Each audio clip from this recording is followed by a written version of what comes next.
Black box టెస్టింగ్లో ఇంకో technique state transition technique in black box. ఓకేనా. State transition technique using state transition technique we pick the test cases from an application. దానికి ఉన్న test cases తీసుకొని could we need to test different system transition, we can apply this when an application gives a different output for an same input depending on what has happened in early state. So state ఎప్పుడు చదువుతుంది? ఇప్పుడు చూడండి example దీంతో మీకు అర్థమైపోతుంది. ఇక్కడ మీకు అర్థమవుతుంది కదా, ఎప్పుడైతే అప్లికేషన్ డిఫరెంట్ అవుట్పుట్స్ ఇస్తుంది, నేను సేమ్ ఇన్పుట్ ఇస్తున్నా కానీ డిఫరెంట్ అవుట్పుట్స్ ఇస్తుంది. సేమ్ అవుట్పుట్ ఇచ్చినప్పుడు కూడా నాకు డిఫరెంట్ అవుట్పుట్స్ వస్తున్నాయి. సరే, డిపెండింగ్ ఆన్ ద వాట్ దాన్ని బట్టి ఎట్లా తెలుసుకుంటావు, ఎట్లా డిఫరెంట్ అవుట్పుట్ వస్తుందో ఎట్లా తెలుసుకుంటావు? అది ముందున్న స్టేట్లోనే ఏదో జరుగుతున్నాయి, అక్కడ సేమ్ ఇన్పుట్కి వేరే అవుట్పుట్ వస్తుంది. అది using state diagram you can చేయొచ్చు. ఇప్పుడు చూడండి, ఒక లాగిన్ పేజ్ ఉంది ఇక్కడ.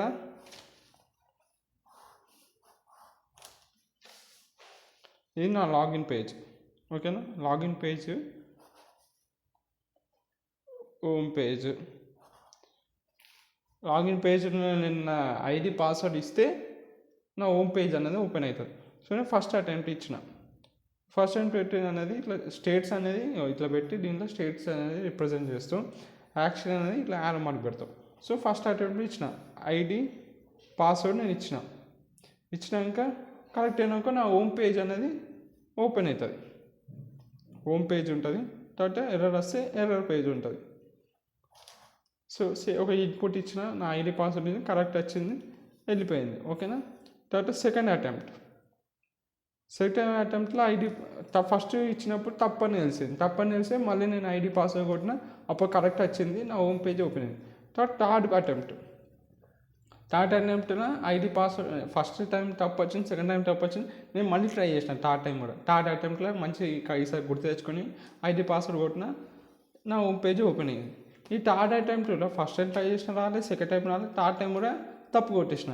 అప్పుడు థర్డ్ టైంలో తప్పు కొడితే అప్పుడు ఏమైపోతుంది, ఎర్రర్ పేజ్ అనేది ఓపెన్ అవుతుంది, లేకపోతే నీ అకౌంట్ అనేది బ్లాక్ అయిపోతుంది. అట్లా అన్నమాట. ఇలా దీన్ని ఇప్పుడు నీకు అర్థమైపోతుంది. ఇక నేను మూడింటికి సేమ్ ఇన్పుట్ ఇచ్చిన, కానీ ఇక్కడ ఏమొచ్చింది, డిఫరెంట్ అవుట్పుట్ వచ్చింది. ఇప్పుడు డిఫరెంట్ అవుట్పుట్ వచ్చిన ఎట్లా చేస్తూ, బేస్డ్ ఆన్ ప్రీవియస్ స్టేట్తోనే ఇంతకుముందు ఇలా ఇక్కడ ఏముందంటే 3 అటెంప్ట్ కన్నా ఎక్కువ ఇస్తే ఇక్కడ నాకు ఎర్రర్ పేజ్ వస్తుందని ఈ స్టేట్ డయాగ్రామ్ చూస్తే అర్థమవుతుంది. ఇట్లాంటి కేసెస్లో స్టేట్ డయాగ్రామ్ అనేది మనకు చాలా హెల్ప్ అవుతుంది. ఇది ఒక బ్లాక్ బాక్స్ టెస్టింగ్ యొక్క టెక్నిక్. ఇది ఒక టెక్నిక్. స్టేట్